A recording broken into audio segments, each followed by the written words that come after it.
Tag it for disposal. 3 words. That's all it took for a 26-year-old armourer to condemn a weapon that had served this country longer than he'd been alive. He didn't run a function check. He didn't consult a technical manual. He looked at a 50-year-old trigger group through 26-year-old eyes and decided it was finished. What he didn't know was that a 76-year-old man standing 6 feet behind him had kept that exact same weapon system running under mortar fire in monsoon mud, in conditions that would make this climate-controlled arms room feel like a luxury resort. And that old man had just asked to take a look. If you believe that experience should never be thrown away, type CRISP right now, and let's get into this story. Harold Jessup had not planned on visiting the arms room at Camp Lejeune that Tuesday morning in October. He'd driven down from his small house in Sneed's Ferry, a place he'd lived for the past 19 years, to attend the retirement ceremony of Master Gunnery Sergeant Dale Compton, a man he'd mentored decades ago when Compton was nothing but a wide-eyed private first class who didn't know the difference between a buffer spring and a recoil guide rod.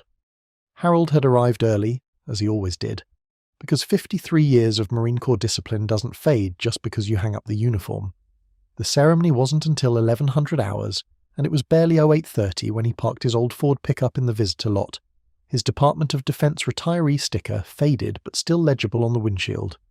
He wore pressed khaki trousers, a plain dark blue polo shirt tucked neatly at the waist, and a pair of tan work boots that had seen better days but were clean. On his belt sat a worn leather multi-tool pouch, the kind of thing most people wouldn't notice. His hair was white and cropped close to his skull, in a high and tight that hadn't changed in half a century. His hands were thick, scarred across the knuckles, the hands of a man who had spent a lifetime working with metal and springs and pins so small you needed a magnifying glass to inspect them. He walked with a slight forward lean, not from weakness but from habit, the posture of a man who'd spent decades hunched over workbenches under inadequate lighting, peering into the guts of weapons that other people's lives depended on. He'd wandered toward the 2nd Battalion arms room almost on instinct. The smell hit him first when the duty NCO opened the inner door, break-free CLP, the faintly sweet petroleum scent of gun oil that had been the ambient fragrance of his entire adult life. The arms room was modern by his standards, climate-controlled, well lit with overhead fluorescents, organised racks running in long parallel rows, each weapon secured in its slot with a cable lock. There were M4 carbines mostly, lined up in their racks like soldiers standing at attention, a few M27 infantry automatic rifles, some M40 sniper systems in hard cases along the back wall, and then, tucked into a corner rack near the supply cage, a small collection of older weapons, drill rifles, ceremony pieces, a couple of training aids, and among them, an M14 rifle with a faded inventory tag wired to its trigger guard. Harold's eyes found it the way a father spots his own child in a crowd. He hadn't seen an M14 in active unit inventory in years, not outside of ceremonial details, and even then they were usually the modified versions, the ones updated and maintained specifically for drill and honour guard use. This one looked different.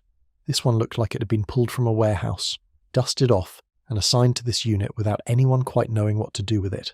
The stock had a deep scratch along the left side, a gouge that ran from just behind the front sling swivel all the way back to the pistol grip.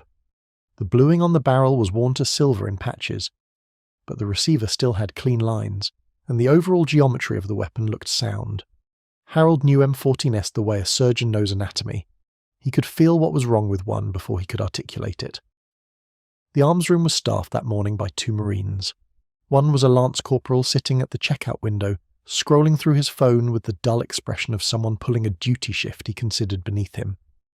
The other was the unit armourer, a corporal named Bryce Keller. Keller was 26 years old, lean and sharp-featured, with the kind of restless energy that comes from being competent enough to know things, and young enough to believe that knowing things makes you an authority. He wore his sleeves rolled to regulation tightness, and had a Leatherman clipped to his belt in a way that suggested he wanted people to notice it. Keller was standing at the main workbench when Harold approached, and on that bench sat the M14, partially field-stripped, its trigger housing group detached and set to the side on a rubber mat. Next to the trigger group sat a red disposal tag, already filled out, the kind of tag that meant a weapon or component had been condemned, deemed unserviceable, beyond unit-level repair, destined for turn-in and destruction. Harold stopped at the edge of the workbench and looked at the trigger group. He didn't touch it. He just looked. Even from a few feet away, he could see the sear engagement surfaces, the way the hammer sat in relation to the trigger, the spring tension visible in how the components rested against each other. He could see that the trigger pull would be heavy, probably gritty, the kind of creep that made a trigger feel like dragging a boot through wet sand. But he could also see that the components themselves, the hammer, the sear, the trigger, the connector, were not broken. They were dirty. They were dry. They had been neglected, stored improperly, allowed to accumulate carbon and surface corrosion from years of insufficient maintenance. But they were not destroyed. The geometry was still there. The metal was still sound. This was not a weapon that needed to be thrown away. This was a weapon that needed someone who understood it. "Excuse me, son," Harold said, his voice quiet and unhurried. "Mind if I ask what happened to that trigger group?" Keller looked up from his paperwork. He took in Harold in a single glance. The old man, the civilian clothes, the visitor badge clipped to his shirt pocket, and arrived at a conclusion. Visitor, retiree probably, wandered in to look around. Harmless but irrelevant. "It's shot," Keller said, not unkindly but with the casual dismissiveness of someone delivering information he considered final. "Sear engagement is gone. Trigger pull is all over the place. Creep you wouldn't believe. I ran it through function checks 3 times and it won't hold consistent. It's been tagged for disposal. We're turning it into the depot at the end of the month." Harold nodded slowly. He didn't argue. He didn't correct. He just studied the trigger group from where he stood, his eyes tracing the surfaces the way a reader traces lines of familiar text. "You try cleaning the sear surfaces?" Harold asked. Keller's expression shifted just slightly, a flicker of something that lived in the space between surprise and irritation. It was the look of a young professional being questioned by someone he'd already categorized as unqualified. "Sir, I've cleaned it. I've inspected it under magnification. The engagement surfaces are worn beyond serviceable limits. It's not a cleaning issue. The metal's done." He said it with patience, the kind of patience you extend to someone you're tolerating. Harold looked at the trigger group for another long moment. Then he looked at Keller. "Would you mind if I took a look at it?" The lance corporal at the window glanced up from his phone, suddenly interested. Keller shifted his weight, and Harold could read the calculation happening behind his eyes. This was an arms room, not a museum exhibit, and letting a civilian handle weapon components was technically outside protocol. But the man had a retiree badge and the disposal tag was already written, and the weapon was functionally out of service. There was nothing to lose, and refusing might create the kind of awkward interaction that would eat into his morning. "Sure," Keller said, stepping to the side, "and go ahead." Harold moved to the bench the way water moves into a familiar channel, without hesitation but without rushing. He picked up the trigger housing group with both hands, turning it in the light the way a jeweler examines a stone. He held it close, then at arm's length, tilting it to catch the fluorescent overhead at different angles. His eyes narrowed. His thumbs found the sear surfaces without looking, the way a pianist's fingers find the keys. He pressed the trigger with his index finger, slowly, feeling the resistance, the catch, the release. He did it again, and again. Each time his expression didn't change, but something in his posture shifted, the subtle realignment of a man whose body was remembering how to do something it had done 10,000 times before. Then he reached down to his belt and pulled out the multi-tool. It wasn't a new one. It was a Gerber that looked like it had been carried for decades, the handles worn smooth and dark from years of use, the hinge still tight. He opened it to a specific blade, not the knife, not the pliers, but a small flat implement that looked like a miniature screwdriver crossed with a dental pick. Keller watched with the kind of attention you give something you don't quite take seriously but can't look away from. The lance corporal had fully abandoned his phone and was now leaning forward on his stool. Harold began to work. He didn't ask for tools, he didn't ask for a manual, he didn't ask for permission to continue. He just began. His hands moved with an economy of motion that was almost hypnotic. No wasted movement, no hesitation, no second guessing. He separated the trigger assembly from the housing with a practiced twist that Keller recognized as correct, but faster than he had ever seen it done. He laid each component on the rubber mat in a specific order, left to right, in the exact sequence he would need them for reassembly. It was the kind of organization that only comes from doing something so many times that your hands have their own memory. The hammer, the sear, the trigger, the connector, the springs, each one placed precisely like surgical instruments on a tray. He picked up the sear first, held it under the light, ran his thumb across the engagement surface, the tiny critical shelf of metal where the sear catches the hammer and holds it back until the trigger releases it. A fraction of a millimetre of variation on that surface was the difference between a clean, crisp trigger pull and the kind of mushy, unreliable break that Keller had been fighting. Harold reached into his back pocket and produced a small piece of what looked like ceramic stone, barely bigger than a thumb drive. He began to work the sear surface with strokes so light and controlled that Keller had to lean closer to see that anything was happening at all. It was not grinding. It was not filing. It was polishing. The removal of material measured in microns, the kind of work that required a hand steady enough to write on a grain of rice. Back and forth, with a rhythm that was almost meditative. "Your sear's not worn," Harold said without looking up. His voice was calm, conversational, the tone of a man explaining something obvious to someone who simply hadn't learned it yet. "It's fouled. Carbon build-up on the engagement shelf. Changes the angle by just enough to give you that creep. Makes the break inconsistent. The metal underneath is fine." Keller opened his mouth, then closed it. He'd inspected that sear under magnification. He'd looked at it with the tools and knowledge his MOS school had given him. But he was realizing in a way that felt uncomfortable and unfamiliar that there was a difference between looking at something and seeing it. Harold moved to the hammer hooks next. Same process. The ceramic stone working the surfaces with strokes that were impossibly precise. He held the hammer up to the light after each pass, checking the angle, checking the polish, checking the relationship between the hook surfaces and the sear engagement point. He was tuning the geometry the way a luthier tunes a violin, not by measuring but by feel, by the accumulated understanding of how these surfaces were supposed to interact. "See this?" Harold said, holding the hammer at an angle so Keller could see the hook surface. He pointed with the tip of his tool to a thin line of dark discoloration along the edge. "That's not wear, that's varnish. Old CLP that polymerized because the weapon was stored in a hot warehouse for too long without being cycled. It hardened on the engagement surfaces and changed the break characteristics. Someone who doesn't know what they're looking at would think the metal itself is compromised. It's not. It just needs to be addressed." Keller felt something shift in his chest. It wasn't anger. It wasn't embarrassment. Not exactly. It was the specific discomfort of recognizing that your confidence had been built on an incomplete foundation. He had been trained at the Marine Corps formal schools. He had his certifications.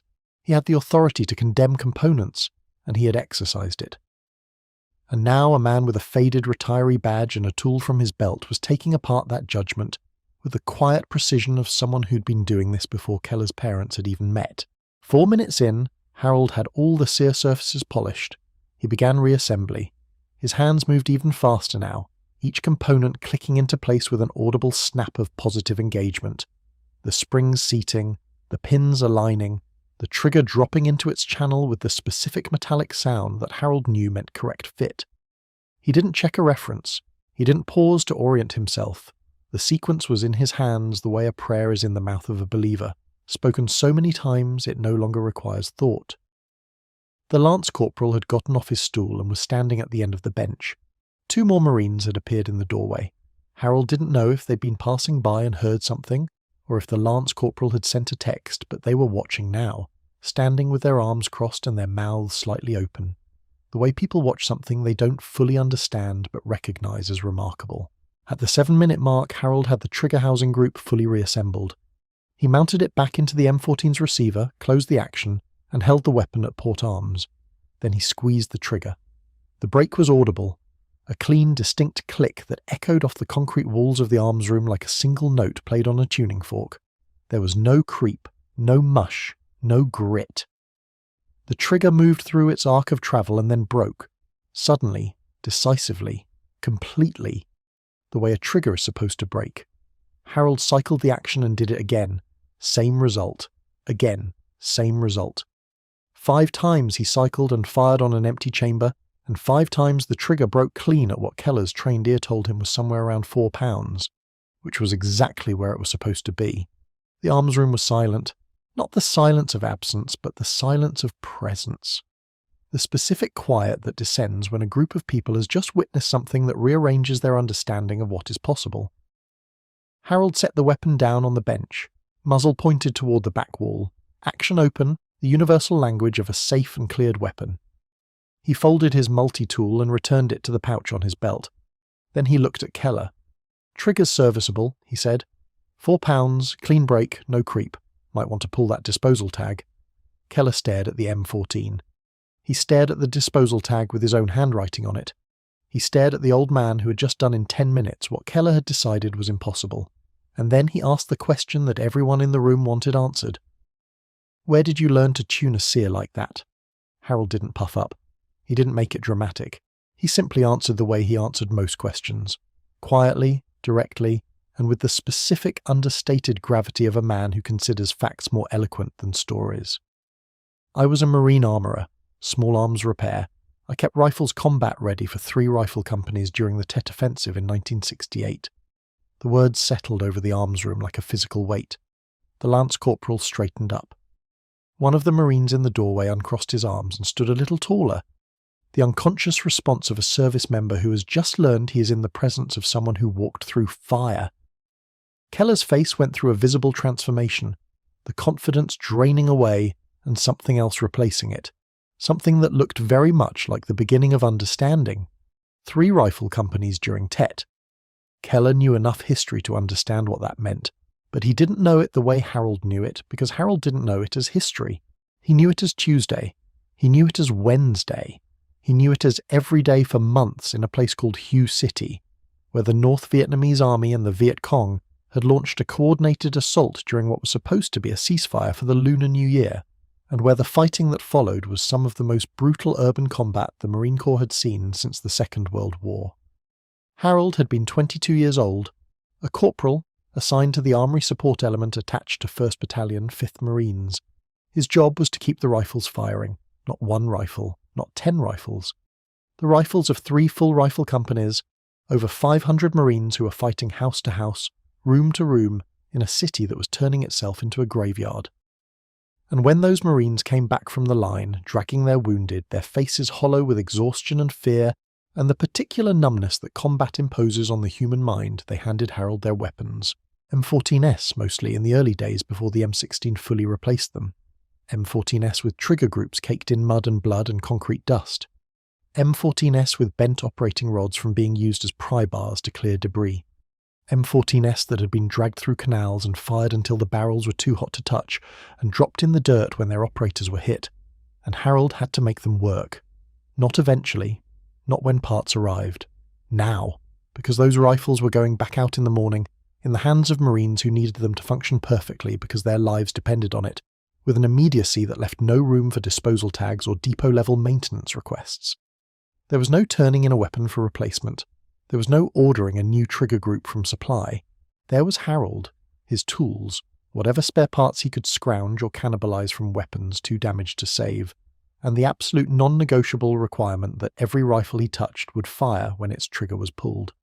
He learned to tune sear surfaces the way he learned to do everything else during Tet, by necessity, under pressure, with consequences for failure that went beyond a paperwork discrepancy. A rifle that misfired in Hue City didn't get a red tag. It got a Marine killed. So Harold didn't misfire. Not once. Not in 31 days of continuous combat operations. Not in the weeks that followed. Not in the months after that when the city was secured and the battalion moved to other operations and Harold kept doing what he did day after day because the war didn't stop when the headlines moved on. He served 2 tours in Vietnam. He came home in 1970 and re-enlisted because the Marine Corps was the only family that made sense to him anymore. He spent the next 26 years as a small arms repairman, advancing through the ranks to Master Sergeant, serving at every level from battalion armory to depot-level maintenance facility. He trained hundreds of young armourers. He wrote portions of the technical manuals that governed maintenance procedures for weapon systems that some of his students would never see in person. He was the kind of Marine who never made the news, never received a Medal of Honor, never had a book written about him, but without whom the entire machinery of combat effectiveness would grind to a halt. The infantry pulled the triggers. Harold made sure the triggers worked. When he retired in 1996, he'd spent more consecutive years keeping Marine Corps weapons operational than most Marines spend in uniform total. And then he went home to Sneed's Ferry and did what quiet men do. He kept working with his hands, rebuilding old rifles in his garage workshop, volunteering at the VFW, driving down to Lejeune every few years when someone he'd served with had a ceremony or a funeral that required his presence. He had not planned on visiting the arms room. He had not planned on picking up an M14 trigger group. He had not planned on demonstrating to a young corporal that the weapon he'd condemned still had life in it. But Harold Jessup had spent 53 years in the presence of weapons that other people had given up on, and something in him, something deeper than habit, something closer to duty, could not let a serviceable component be destroyed simply because no one present had the knowledge to save it. Keller stood at the bench for a long time after Harold finished speaking. He looked at the M14 with its clean trigger break. He looked at the disposal tag with his own handwriting, and then he did something that told Harold everything he needed to know about the young man's character. He picked up the disposal tag, tore it in half, and dropped both pieces in the waste bin. "Master Sergeant," Keller said, and the use of Harold's retired rank was deliberate, the verbal equivalent of a salute. "I owe you an apology. I should have looked harder before I condemned it." Harold shook his head. "You don't owe me anything. You did what your training taught you, but training is a starting point, not a finish line. The schools give you the framework, the weapons give you the education. You've got good hands, son. I watched you handle those components earlier. Your grip is right, your instincts are right. You just need more time with the metal. Time is the only thing that teaches you what the schools can't." It was not a rebuke. It was not a lecture delivered from a height of superiority. It was one craftsman speaking to another across a gap of 50 years, offering not criticism but the rarest and most valuable thing an experienced professional can offer a younger one: honest, specific, and generous guidance. Keller heard it that way. Harold could see it in the way the young man's shoulders settled, the tension leaving his posture not in defeat, but in relief, the way a student relaxes when he realizes that the lesson being offered is not punishment, but a gift. Word travels fast on a military installation, especially when the word involves an old-timer walking into an arms room and doing something extraordinary with his bare hands and a pocket tool. By the time Harold made his way to the ceremony for Master Gunnery Sergeant Compton's retirement, the story had already spread. A gunnery sergeant from 3rd Battalion stopped him outside the chapel building and asked if it was true, if he'd really fixed a condemned trigger group in 10 minutes. Harold said he'd cleaned it, not fixed it, because there was nothing broken to fix. But the gunnery sergeant shook his hand like he'd just won a prize, and said something about old-school Marines that Harold accepted with a nod, because arguing with compliments had never been his style. At the retirement ceremony, Dale Compton, 32 years of service, the man Harold had taught to properly headspace an M2 Browning in 1989, stood at the podium in his dress blues and did something that wasn't in the programme. He paused his prepared remarks, looked out into the audience, and asked Harold Jessup to stand. Harold didn't want to stand. He was a man who had spent his entire career in the background, in arms rooms and maintenance bays and support positions that kept the sharp end sharp without ever being the sharp end themselves. He had never sought recognition and was constitutionally uncomfortable receiving it, but Dale Compton had been his Marine once, and when your Marine asks you to stand, you stand. "I want everyone here to know something," Compton said, his voice carrying the authority of 3 decades plus the emotion of a man saying goodbye to the institution that had defined his life.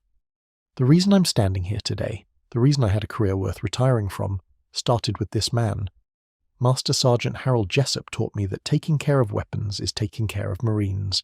He taught me that every round that feeds, every trigger that breaks clean, every bolt that cycles true is a Marine who comes home. I have tried to carry that lesson through 32 years of service, and I have tried to pass it on to every Marine I've had the privilege to lead. If I succeeded at anything in this uniform, it's because someone took the time to show me what right looks like, and that someone is sitting right there." Harold sat in his folding metal chair and looked at his hands. They were the same hands that had worked through the night in Hugh City, the same hands that had trained Compton, the same hands that 3 hours ago had polished a sear surface in an arms room and given a weapon back its voice.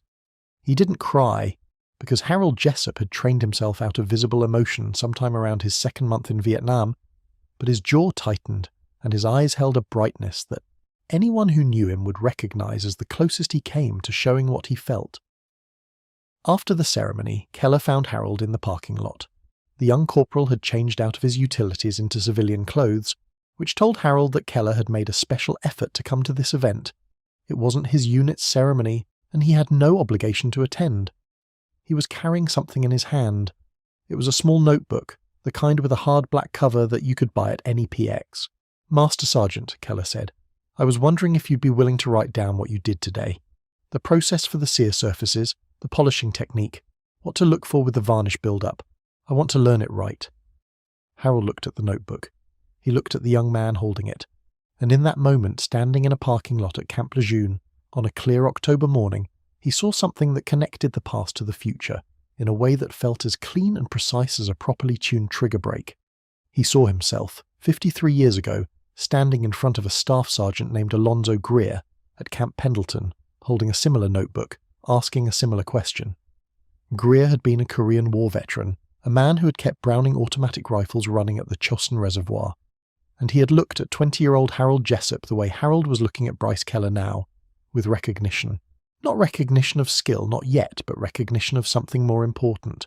The willingness to learn, the humility to ask, the understanding that expertise is not a destination but a transmission, passed from one set of hands to another across generations of service. "I'll do you one better," Harold said. He reached into his back pocket and pulled out the small ceramic stone he'd used on the sear surfaces. He held it out to Keller. "This belonged to my instructor, Staff Sergeant Alonzo Greer, 2nd Marine Division, Korean War. He gave it to me in 1966 when he said I was ready to work unsupervised. I've carried it every day since." Keller looked at the stone. It was small, unremarkable, the kind of thing you'd walk past on a beach without a second glance. But it had polished the sear surfaces of weapons that Marines had carried into combat across 6 decades. It had been in the hands of a man at Chosin, then in the hands of a man at Hugh, and now it was being offered to a man who would carry it into whatever came next. "I can't take this," Keller said. "You're not taking it. I'm passing it.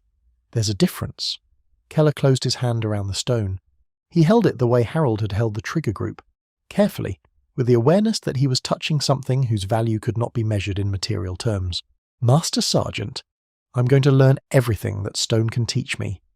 "It can't teach you anything," Harold said, and there was the ghost of a smile at the corners of his mouth, the closest thing to humour Keller had seen from him.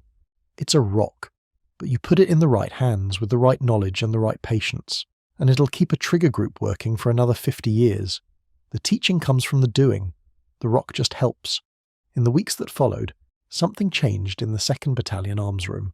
It started small. Keller pulled 3 more weapons from the disposal queue and re-inspected them using techniques Harold had shown him, and 2 of them came back to serviceable condition. He began spending his off-duty hours studying older technical manuals, the ones from the Vietnam era that covered maintenance procedures for weapon systems his generation had never been trained on. He started a notebook, the same one he'd brought to the parking lot, and filled it with observations, diagrams, and process notes that weren't in any current curriculum. He requested and received permission to visit the depot-level maintenance facility at Albany, where he spent 3 days with the senior civilian technicians who maintained the Corps' oldest weapons, men and women who spoke Harold's language of surfaces and tolerances and engagement geometries.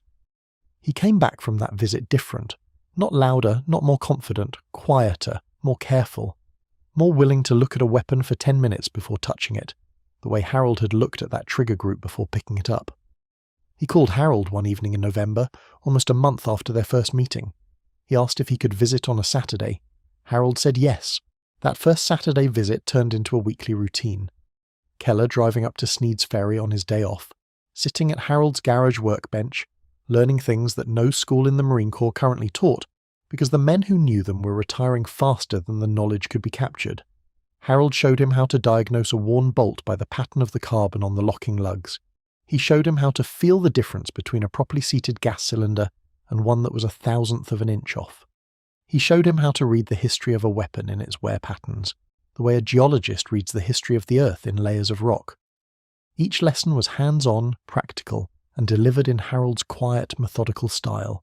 No war stories, no grandstanding, just the patient transfer of knowledge from a man who had it to a man who wanted it. By December, Keller had brought 2 other young armourers with him. By January there were 5. Harold's garage workshop, a modest space that he'd built himself when he retired, with a single overhead fluorescent light and a ventilation fan he'd salvaged from a decommissioned maintenance shop, became an informal classroom. He never charged anything. He never asked for recognition. He simply taught, the way Alonzo Greer had taught him, the way the craft had always been taught. One set of hands guiding another, passing the knowledge forward because that was what you did. That was the whole point. You learned so that you could teach. You received so that you could pass on. The chain was unbroken, stretching back through Greer and Chosen and the men who came before, back through every war where someone had to keep the weapons running so that someone else could come home. The battalion commander, a lieutenant colonel named Margaret Chen, heard about the informal training through channels, the way good news travels in a military unit, not through official reports but through the quiet testimony of junior Marines who come back from weekend liberty with new skills and a different light in their eyes. She drove to Sneed's Ferry herself one Saturday morning unannounced, and found Harold Jessup standing at his workbench with 5 young Marines arranged around him like apprentices around a master craftsman, all of them focused on the disassembled trigger group of an M14 that Harold had acquired from a surplus dealer specifically for training purposes. Colonel Chen watched for 20 minutes without announcing herself. She watched the way Harold corrected grip pressure, not with words but by placing his hand over the student's hand and applying the right amount of force so they could feel it. She watched the way he answered questions, directly, completely, without condescension, treating each question as legitimate regardless of how basic it might seem. She watched the way the young Marines looked at him, and she recognized that look because she'd seen it before, directed at the best leaders and instructors she'd encountered in her own career. It was the look of people who know they are learning from someone exceptional. When she finally introduced herself, Harold straightened up and addressed her with the crisp formality of a retired enlisted Marine greeting a field-grade officer. "Good morning, ma'am," and Chen told him to stand easy because this wasn't an inspection, this was a thank you. She asked if he'd be willing to formalise the training to work with the battalion's weapons company on a supplemental instruction program for armourers. Harold said he'd think about it, which Chen correctly interpreted as the response of a man who would say yes, but needed to arrive at it on his own terms. He said yes the following week. The program started in February, one Saturday a month at the battalion arms room, with Harold providing instruction on legacy weapons maintenance, advanced trigger group tuning, and the kind of diagnostic skills that came from 50 years of keeping weapons alive. The battalion called it the Supplemental Armourer Proficiency Program, because the military names everything, but the Marines who attended called it something else. They called it Master Sergeant Jessup's class. And the first thing Harold taught in every session was the same thing Alonzo Greer had taught him in 1966. Before you condemn a weapon, make sure you've exhausted everything you know. And if you've exhausted everything you know, and it still doesn't work, find someone who knows more. Because the rifle doesn't care about your credentials. The rifle cares about what your hands can do. Bryce Keller, for his part, never forgot the morning an old man walked into his arms room and turned his certainty inside out. He carried the ceramic stone in the same belt pouch Harold had given him, and he used it with the same precision Harold had taught him. And years later, when he was a staff sergeant running his own arms room, he told every new armourer who checked in the same story. About a day he tagged a trigger group for disposal, and a 76-year-old retired Marine who had it crisp again in 10 minutes, and the lesson that taught him about the difference between knowing your job and understanding your craft. And in Sneed's Ferry, Harold Jessup continued to work at his bench, surrounded by the tools and weapons and quiet purpose that had defined his entire life.